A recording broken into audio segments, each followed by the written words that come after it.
가위로 막을 일을 가래로도 못 막는 그런 상황이 재발하지 않도록 30조 원 규모의 민생 추경, 민생 프로젝트 협의도 다시 한번 제안드립니다.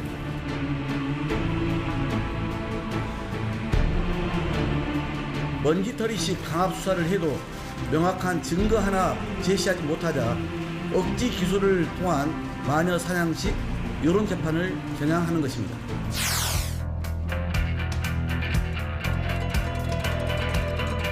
어제는 전북에 가서 잘 지켜달라고 호소했습니다. 이 대표 주장대로 결백한데 뭐를 잘 지켜줘야 할지 잘 모르겠습니다.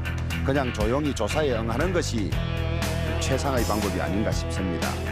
자신의 횡재를 감추고자 말로 국민을 기만하는 잘못된 정치를 그만하시기 바랍니다. 횡재세를 내야 할 사람은 바로 이재명 대표입니다.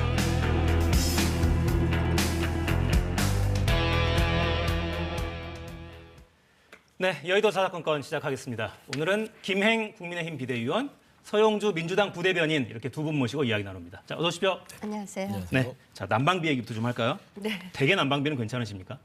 저희는 뭐 식구가 들 뿐이 없어서 네. 또 이렇게 중앙 난방이 아니고 조정을 좀 할 수 있어요. 댁에서 직접 하시니까. 네네. 그래서 조금 그 여파가 적은 것 같은데 아무튼 집권 여당으로서 너무 죄송스럽죠. 네. 국민들한테.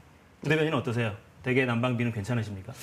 저도 살펴봤어요. 살펴봤더니 정확하게 2.1배가 올랐더라고요. 2.1배 예, 지난달에 비해서. 지난달에 비해서. 네. 그래서 야 많이 올랐구나. 날씨가 그래서 이제, 추워지고. 예, 집사람한테 얘기를 좀 했더니 이 부담이 좀 된다더라고요. 네. 그래서 저는 이제 아까 김행 위원님처럼 정부 여당이 저런 마음을 가졌으면 얼마나 좋을까. 송구한 마음. 난방비가 올라가서 서민들이 고통받으면 그런 마음을 가지고 대해야 된다. 좀 그런 생각 가지고 있습니다. 네. 하필 11월 달은 비교적 굉장히 따뜻한 달이었고 지난달에 좀 추워지면서 많이 나왔는데 앞으로가 더 문제라는 거 아니에요? 이제 민심이 좀 악화되니까 어제 대통령실에서 긴급 브리핑했습니다.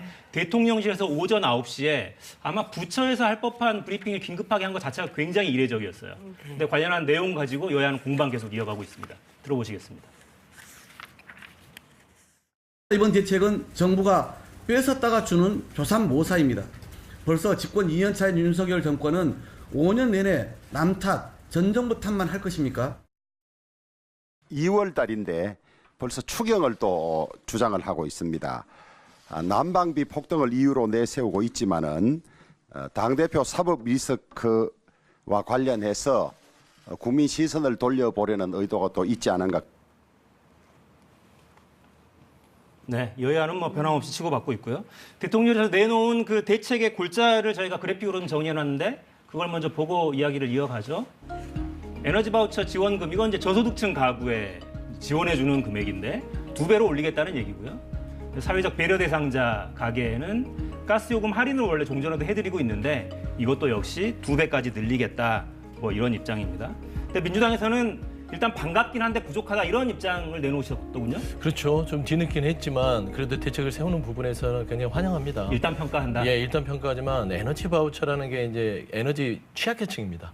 근데 지금은 서민 중산층이 지금 고통을 받고 있는 거거든요. 그런 것도 같이 고민하려면 세심하고 두텁게 좀 고민해줘야 되지 않겠냐라는 네. 부분이에요. 또 아쉬운 것은 왜 윤석열 정부가 소잃고 양강 고치는 정책들을 하지? 조금 좀 미리미리 난방비에 대한 부분들을 대책을 세웠으면 좋았을 텐데 나는 좀 입장을 가져서요. 네. 좀 여기에서 멈추면 안 된다. 조금 더 두터운 어떤 지원책을 좀 고민해 줬으면 좋겠다라는 생각을 가지고 있습니다. 구체적으로는 어떻게 하자는 겁니까, 민주당이? 일단은 좀 재원을 마련해서요. 뭐 추경 얘기도 나왔지만 기본적으로 에너지 바우처 사업 같은 경우는 윤석열 정부 들어서 한 450억이 깎였어요. 예산이 된 걸 다시 돌려놓은 거거든요. 네. 거기에다가 1,500억이니까 한 1,100억 정도를 붙인 건데 이거 가지고서는 서민들이 지금 난방비 고통을 해소하기 힘들다. 그러니까 한 7.2조 원 정도의 에너지 어떤 지원금, 긴급재난 에너지 지원금을 마련해서 좀 그 구분을 하는 거죠. 하위 계층에 30%, 60%, 80% 나눠서 거기에 맞게끔 좀 지원을 겨울 동안만 해주자. 이런 걸 한번 논의해보자고 지금 제안하는 겁니다. 그 소득 하위에는 좀 더 두텁게 드리고 그렇죠. 소득이 많을수록 조금씩 줄이는 방향으로 이렇게 맞습니다. 해보자, 뭐 이런 얘기고. 당 지도부 차원에서 논의를 좀 하고 계시겠죠? 그렇죠. 근데 이제 사실은 이것이 뭐 전 정부를 탓하자는 건 아니고요. 제일 큰 이제 변수는 이제 러시아와 우크라이나 전쟁 때문에 에너지 수급이 전 세계가 지금 다 불안해지지 않았습니까? 그래서 이것이 뭐 유럽이나 미국에 비하면 저희가 아직도 3분의 1 수준이라고 해요. 그러니까 이것을 갑자기 뭐 3배 올리고 이래서 그 사실 지금 현재 전력 그 비용이 원가에도 미치지 못하는 가격이거든요. 지금도 여전히. 그래서 갑자기 뭐 2배, 3배 이렇게 올리면 진짜 국민 폭동이 일어날 것 같아요. 그래서 저희도 이제 이것에 대해서 대책을 마련하지 못했다고 했는데 저희 입장에서는 결국 호미로 막을 것이었었는데 이제 가래로 막게 됐는데 사실 이제 저희가 이제 집권당이니까 문재인 정부에 대해서 탓하고 싶지는 않지만 지난 문재인 정권 때 인수위 때부터 이렇게 핵 에너지를 배제하고 월성 1호기 이런 것들을 폐기하면 상당히 그 전기료가 오를 것이다라고 이미 인수위 때부터 2017년부터 경고가 나왔습니다. 그리고 당시에 산업부 장관이 이렇게 얘기했어요. 그 인사 검증하실 때 저희는 전기요금 안 올립니다. 요금 올릴 이유도 없습니다. 이렇게 얘기를 했었어요. 그리고 또 실제로 가스공사에서 문재인 정부에서는 오히려 2020년인가 내렸거든요. 그래서 가스공사에서 이후에 8차례나 전기요를 올려야 된다. 근데 전혀 올리지 않았습니다. 올리지 않다가 대통령 선거 끝나자마자 2022년 작년이죠. 3월에 대통령 선거 끝나자마자 4월 달에 5월 달에 올렸습니다. 그런데 어떻게 국민들한테 갑자기 막 2배, 3배로 올릴 수는 없거든요. 그러니까 결국은 그때서부터 핵 에너지 관련 모든 에너지 관련된 정책에 있어서 정말 이렇게 독일 같은 데도 일찌감치 그 핵 에너지로 전환을 하지 않았습니까? 도로 전환했거든요. 처음에는 하지 않는다고 했다가 이런 것들에 대한 그 단견이었었다는 점과 조금씩 올렸으면 홍위로 막을 수 있었을 텐데 이제 터질 게 터진 거예요. 그런 마련에서 참 아쉽다. 그래서 저는 정말 그 전에 정권에 대해서 서로 이렇게 비난할 필요도 없고 지금 이 문제를 해결해야지 되는데 어떻게 해결을 해야지 될 것인가에 대해서 이재명 대표께서 말씀하시는 추경 이것은 정말 포퓰리즘의 대표적인 상표다. 이 말씀을 진짜 드리고 싶어요. 네. 아니 근데 그러면 네. 추경하자는 거는 포퓰리즘이다. 이 주장은 알겠어요. 네네. 그러면 뭐 지원을 하자는 거 아닙니까? 지금 여당도 네, 그렇고 그렇죠. 대통령실도 그렇고 네네. 무슨 돈으로 하자는 겁니까? 일단 이제 그 지금 뭐 바로 올해 예산 지금 쓰고 있으니까 이제 뭐 1월 달 아닙니까? 네. 그래서 예산에서 긴급 지금 편성하고 있고 사실 예산 편성권은 재경부에 있어요. 물론 그래서 그렇습니다. 추경도 시간이 많이 걸리고 그 추경에 추경을 한다. 이것도 야당에서 할 수 있는 게 아니에요. 그것도 아닌 것을 갖다 탁 털어놓고 갑자기 뭐 7조를 하자. 그것도 국채를 발행하자. 지난 정권에서 저희가 물려받은 채권이 1,000조인 거 아시죠? 근데 또 갑자기 7조를 하자. 1인당 뭐 25만 원씩, 30만 원씩 나눠주자. 이런 식으로는 대책이 안 되고 저희가 올해 편성된 예상도 제 생각에는 올해 말에 적자가 예상이 됩니다. 그런 예산의 범위 아래서 에너지 취약계층한테 집중적으로 좀 하자. 이런 취지입니다. 알겠습니다. 기존 예산을 일단 돌려서 네. 지원을 해드리자 뭐 이런 얘기고. 자, 재원 마련 방안 두고는 여야 정치권 엇갈린 입장 계속 나옵니다. 들어보고 이어가죠. 천문학적 영업 이익을 거두고 또 최근 감세 혜택까지 누리고 있는 초거대 기업들이 위기 극복에 국민 고통에 동참할 길을 마련해야 합니다. 정부 여당의 전향적인 협력을 요청드립니다. 국민들은 이재명 대표가 성남시장 당시 대장동 일당과 결탁을 하여 거둬들였었던 1조 원에 가까운 대장동과 백현동 개발 이익을 횡재라고 생각을 하고 있습니다. 횡재세를 내야 할 사람은 바로 이재명 대표입니다. 네, 횡재세 구상에 대해서는 바로 정책위 의장이 그냥 횡재세 낼 사람은 이재명 대표에게 맞받아 버렸고 어떻습니까? 재원이 근데 필요하긴 하잖아요. 지원을 해드리려면. 그렇죠. 근데 이게 보면 윤석열 정부의 가스요금입니다. 가스요금 맞잖아요. 거기에 대해서 고민을 해야 되는데 지금 여당에서 얘기하는 걸 보면 갑자기 왜 대장동 얘기가 나오는지 모르겠어요. 아니, 방탄용이다. 횡재세 얘기 때문에. 아니, 그러니 그래요? 횡재세도 그러지만 똑같은 겁니다. 재원에 대한 거를 고민해보자는 겁니다. 네. 그러니까 재원을 고민을 해보자. 횡재세는 아직은 시기상조다. 하지만 한번 만나서 검토를 해보자. 이런 얘기가 아니잖아요. 그런데 크게 봐서는 전 참 답답한 게 가스요금 자체는 기본적으로 사이클이 있습니다. 그러니까 예를 들어 이명박 정부 때 당시를 기억하실 겁니다. 당시에 고유가 급등했죠. 고금리였죠. 그리고 2008년부터 2012년까지 가스요금을 엄청 동결하고 눌러놓습니다. 그 처리를 누가 했냐면 박근혜 정부 때 2012년부터 17년 사이에 4년 동안 풀어줘서 그러면서 가스공사를 미수금을 털어주는 이런 사이클을 가지고 있어요. 그러니까 결국 가스라는 건 정부가 가격을 통제하는 것인데 보십시오. 가스를 독점권을 가스공사에 주잖아요. 그리고 나서 그 조건으로 정부가 가격을 통제합니다. 정책적으로. 네. 왜? 중산 서민층들이 이런 고통을 받지 않도록 이런 속도를 조절하는 거예요. 근데 저희가 민주당이 얘기하는 것은 하나는 대책입니다. 하나는 대책으로서 재원 마련을 고민해보자. 또 하나로는 비판입니다.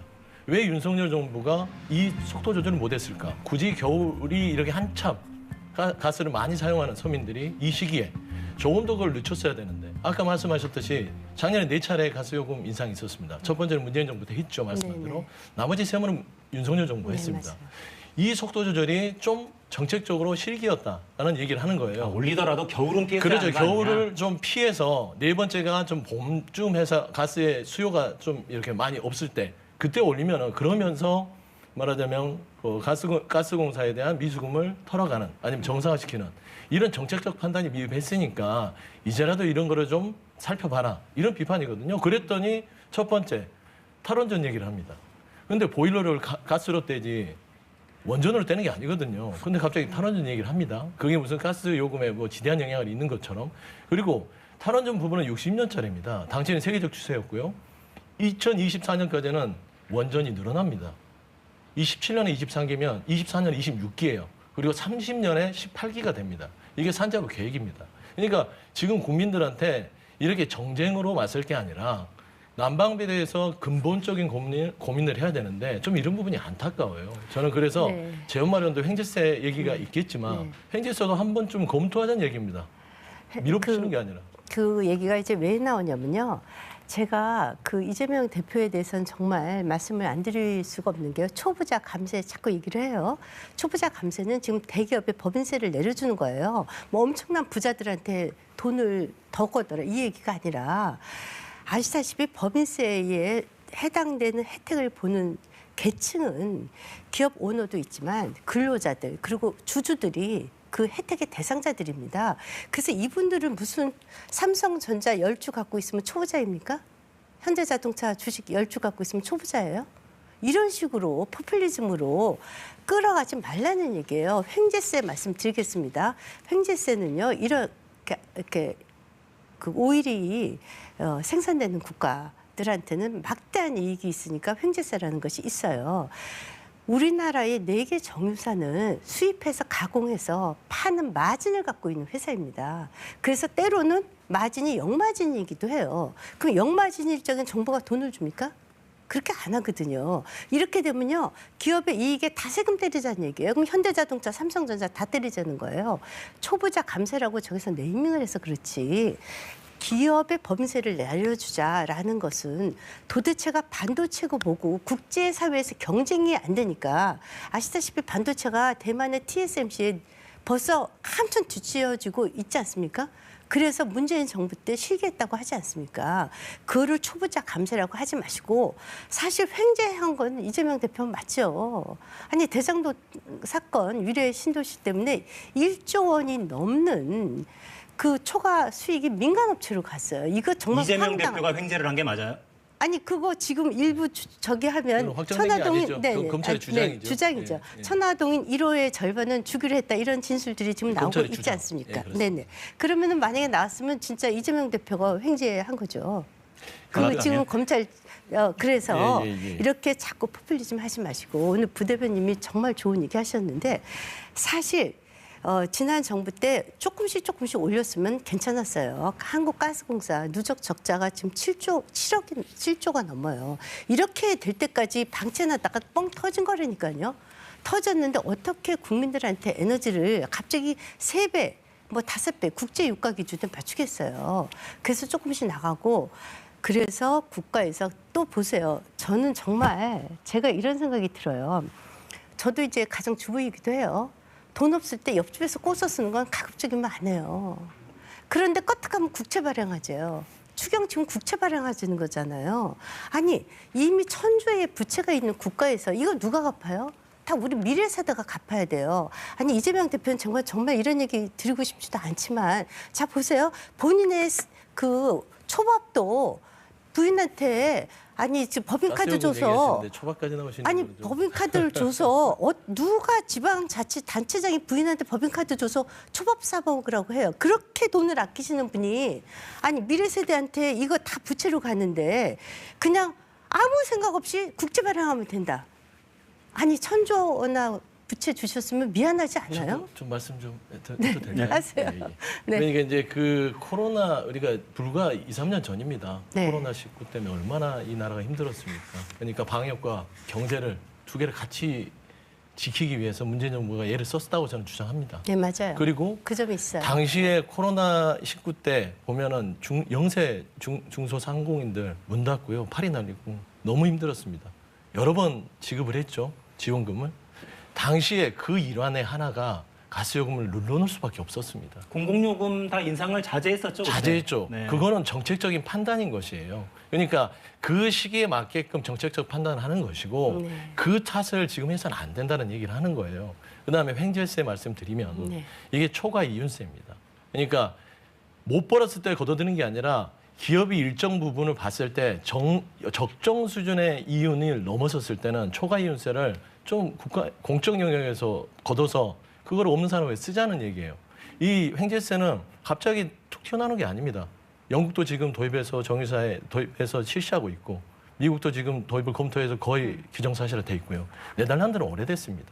그러니까 횡재세에 대해서 저는 그렇습니다. 저희가 법인세 낮춰줬잖아요. 그리고 뭐 기업에 대한 어떤 산업 활성화 반대하지 않습니다. 다만 법인세를 낮춰주는 그런 마음으로 태도로 이 난방비를 대처하는 정부의 모습을 좀 그래 적극적으로 했으면 좋겠다. 왜 기업에는 그렇게 법인세 3%를 못 해주면 큰일 날 것처럼 하면서 난방비 때문에 횡재세든 아니면 추경이든 어떤 재원 마련에 대해서 좀 고민하자 그러면 이런 저하의 포퓰리즘이다.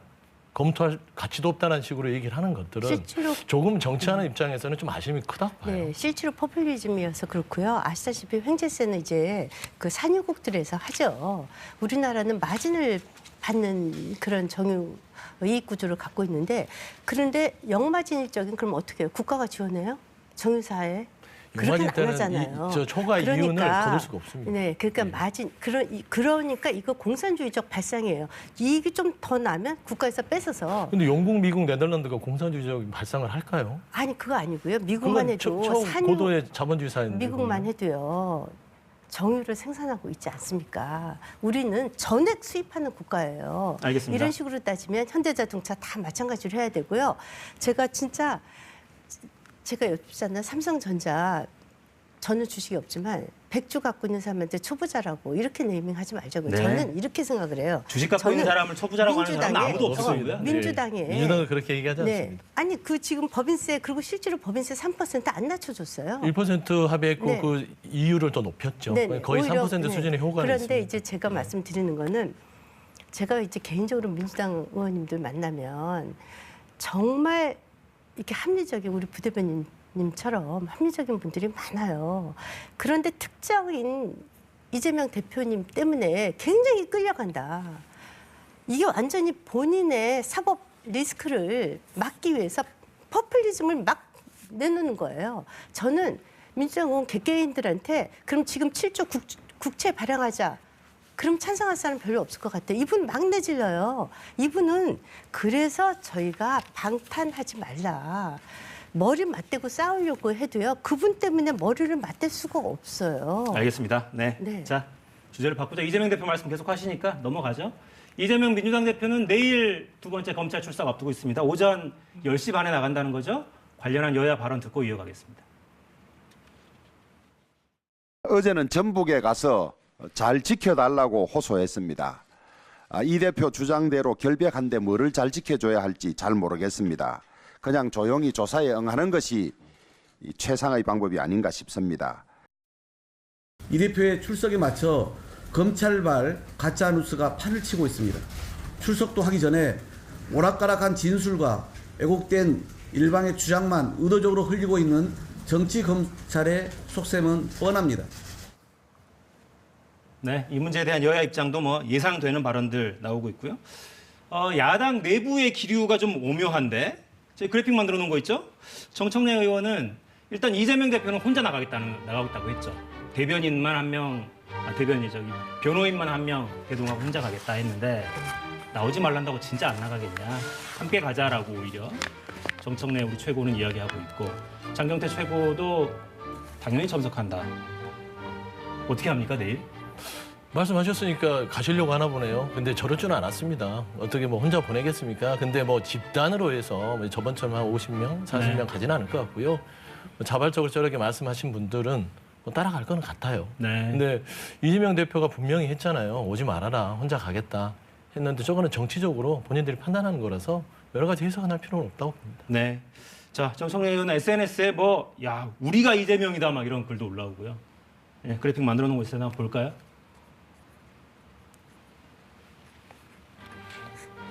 네, 저게 지난번 출두할 때 모습인 것 같죠? 지지자들에 둘러싸여서 발언하는 모습도 있었고 내일도 저런 형태로 아마 되진 않겠죠?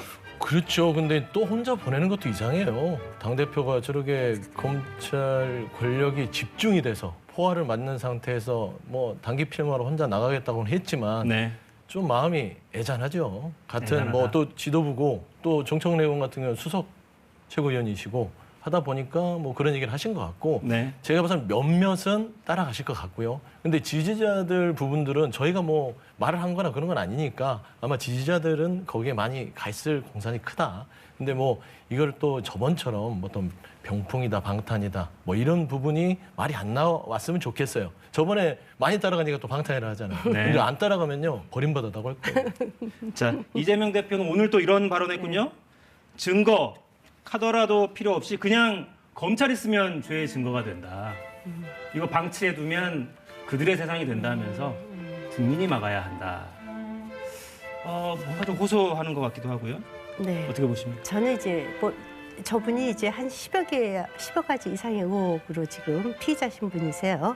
근데 이제 특히 이제 대장동이나 위례 신도시 같은 경우에는 지방 권력의 사용화거든요. 오남용이고.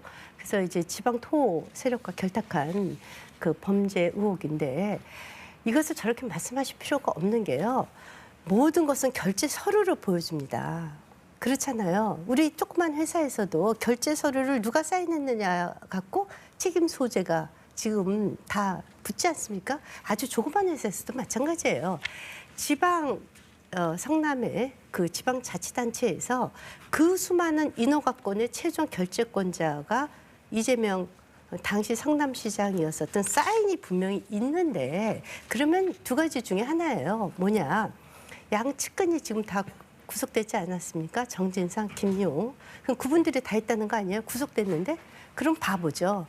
지 측근들이 저렇게 헤쳐먹었는데도 모르면 그런 사람들이 지자체 단체장 했다는 건 진짜 어불성설이죠. 그거 모르고 사인했어요? 그리고 또 모르고 사인했어도 사인한 사람의 법적 책임입니다. 그것은 우리 그 법률적 지식이 없는 사람도 그래서 사인을 함부로 안 하죠. 그런데 사인이 있는 이미 결제 서류를 검찰에서 수도 없이 많이 확보한 것이 지금 나오고 있지 않습니까? 심지어 언론에 보도까지 되어 있어요. 이런 상황에서 뭐 카더라 저 카더라가 됩니까? 왜 카더라라고 하냐면요. 네. 지금 잘 보면 검찰이 너무 이게 이 군사작전 하듯이 준비를 해서 들어오는 거예요. 잘 보시면 짧게 설명을 드릴게요. 한동훈 장관이 법무부 장관 됐을 때 네. 검찰총장을 두 번 임명을 계속 미루면서 당시 중앙지검, 수원지검, 성남지청에 이 담당했던 수사 부서를 다 라인을 바꿉니다. 이걸 그 당시에 언론 보도에도 있습니다. 이게 네, 한동훈 맞아요. 사단이다, 윤석열 사단이다 했는데 보면 대장동 사건 이건 중앙지검에서 하고 있잖아요. 네. 이 부분은 원래 50억 클럽이 주예요. 네. 곽상도한테 50억이 갔고 박영수 특검한테 그 자녀에게 갔고 그다음에 최근에 김만배 씨의 104억도 저기 박영수 친척한테 갖고 이게 준데 이재명 대표가 지금 남아 있단 말입니다. 그리고 최근에 정영학 설계했다는 정영학 노출을 보면 이재명 대표가 나오는 게 없어요. 그런데 유동규 남욱의 증언만 가지고 지금 소환을 한 거란 말입니다. 두 번째, 성남 FC 말입니다. 이 부분도 이미 경찰에서 불송치를 했던 부분들을 그 라인이 바뀌면서 끄집어냈어요. 그리고 다시 소환을 했죠. 그러니까 카더라죠. 세 번째, 그다음에 쌍방울 대납 사건이요. 김성태 회장이 들어오면 뭔가 대단한 어떤 대납 사건이 드러날 것처럼 했는데 김성태 구속할 때 그 입증을 못했어요. 검찰이 그걸 준비를 안 했을까요? 있었으면 김성태 그 전 회장을 불러다가 대납했지. 그러면 안 했다 부인하면 증거를 내밀 거 아닙니까? 이래도 부인할 거야? 이러면 바로 영장이 치게 돼 있습니다. 네. 그러니까 결국에는 또 김성태의 입에 의존했다라고 저는 보는 거예요. 결국 이 세 가지 전부 다가 네.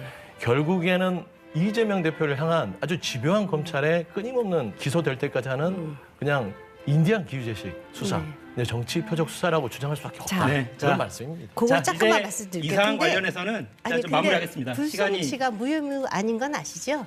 불송치 경찰에서 결정이라고 불송치 얘기했습니다. 결정한 예. 것이 무혐의와 무혐의는 가깝지요. 아니고 예. 그래서 불송치는 고발자가 다시 이의를 제기해서 지금 수사 중인 겁니다. 그래서 국민들이 자꾸 불송치를 무혐의인 것처럼 이재명 대표께서 자꾸 말씀을 하세요. 그 딱 얼마 전에 본인도 시인을 했죠. 불송치다, 무혐의는 아니다 이렇게. 네. 그래서 그 말은 좀 오더가 안 되면 좋겠어요. 네, 자 이게 입장과 입장이 계속 부딪히고 해석과 해석이 맞서니까 그냥 증거로 좀 빨리 결론이 났으면 맞아요. 좋겠다는 지켜보는 국민들이 지치십니다 정말. 그래서 네. 오늘 방송 후반부에는요 이 대장동 의혹의 핵심 증거로 꼽히죠 이른바 정영학 녹취록 내용을 저희가 좀 꼼꼼히 들여다보겠습니다. 자 주제 좀 바꾸죠. 여당으로 가겠습니다. 당권 주자들 발걸음 바빠집니다. 김기현 의원은 부산행, 안철수 의원은 충남을 돌고 있습니다. 짧게 보시겠습니다. 나경원 전 대표를 지지했던 분들 중에 상당수가 이미 저 김기현을 지지하는 활동들 구체적으로 하고 있습니다. 제가 그동안 살아왔던 정치 이력처럼 중립성과 균형감을 잘 지켜나가도록 할 것입니다. 결국은 자기가 당대표가 되고 나면 자기 사람들을 막 꼽는 거죠. 그 모습에 실망한 중원, 수도권과 충청에서 전멸합니다. 저는 여기서 자신 있게 약속드릴 수 있는 것이 제가 개파가 없지 않습니까? 네, 사실상 당대표 선거는 양강구도로 굳어졌다라는 게 대다수 언론들의 평가고 오늘 나온 여론조사 결과를 좀 볼까요? 리얼미터 조사 결과고요. 지금 3주치를 한꺼번에 보여드리는 거군요. 이 추이를 좀 보시면 나경원 의원은 이제 불출마 선언하면서 이번 조사 결과에선 빠졌고요. 빠지고 나서 김기현 의원은 그냥 뭐 큰 변화가 없습니다. 주춤한 상태고 안철수 의원이 나경원 의원 지지세를 거의 다 흡수하는 듯한 모습이 좀 보입니다. 아무튼 한 주 사이에 상승세는 좀 두드러집니다. 지금 흐름은 좀 어떻게 보고 계십니까? 글쎄, 제가 요즘 좀 걱정이 되는 게 저게 이제 국민의힘 지지자들 여론조사예요. 그렇습니다. 네. 근데 저 샘플하고 우리 당원 샘플이 굉장히 달라요. 그럴 수 있죠. 네, 누가, 그렇겠죠. 누가 유리한지는 전혀 깜깜이에요. 그리고 그것을 공개하면 선거법에 걸려요. 그래서 저희도 그 당원의 명부를 공개할 수도 없고 예컨대 그 연령별 비율이라든가 그 지역별 구성 비율도 공개를 할 수가 없게 돼 있어요. 네. 지금. 그리고 물론 여론조사도 못하게 돼 있고요. 그래서 저는 저거 갖고 이제 뭐 글쎄 이제 좀 많이 예단을 하시는데 저게 틀릴 경우에 또 이상한 시비 소지가 나올까 봐 좀 지도부 입장에서 네. 그런 걱정은 좀 되는데 표본의 아무튼 차이는 네, 감안하고 봐야죠. 저희 네, 여론조사는. 네. 그럼에도 불구하고 양강 구도로 좀 좁혀진 것은 맞는 것 같아요. 네, 좀 유추해 볼 만한 조사도 있어요. 같은 리얼미터 조사 중에 이런 것도 있는데 윤석열 대통령 적극 지지층 이분들의 의사를 좀 분석해 보면 김기현 의원 지지가 56.3%가 나옵니다. 이 조사에서는 과반이에요. 근데 안철수 의원은 27.4%고, 그러니까 적극 지지층이라고 모두 당원은 또 아닐 테니까 해석의 여지는 또 있겠습니다만, 아무튼 뭔가 미루어 짐작은 해볼 수 있을 것 같습니다. 그러니까 이건 단순 논리인데요. 지금 김기현 의원은 이미 낙점을 받았다고 그 당원들은 생각하는 거예요. 근데 안철수 의원 자체가 나경원 전 의원이 사퇴하면서 급상승하는 이유는 그런 부분들을 맞득지 않게 생각하는 분들이 많은 거예요. 거부감이 있다. 그렇죠. 낙점이 거부감. 그다음에 유승민 전 의원의 부분에 있어서 당원 단계로 바꿔서 당원 100% 하는 부분도 이거 뭐야 출마할 자유를 막는 거 아니야? 근데 그게 또 두 번째 나경원 전 의원도 따지고 보면 이거 출마하고 싶은데 뭔가 외부적으로 뭔가 압력이 있어서 본인이 불출마하는 것처럼 느끼는 그 말하자면 당원들이 충분히 있을 수 있다. 저는 그래서 보면 안철수 의원의 선전도요. 갑자기 기대가 되더라고요. 네, 민주당에서는 기대하시겠죠. 네. 자, 뚜껑은 열어봐야 하는 거고요. 근데 김기현 의원이 되시는 게 저 민주당 입장에서는 유리합니다. 그래요? 네. 땡큐다. 예. 알겠습니다. 네. 마무리하겠습니다. 서영주 부대변인 그리고 김행 비대위원이었습니다. 고맙습니다. 고맙습니다.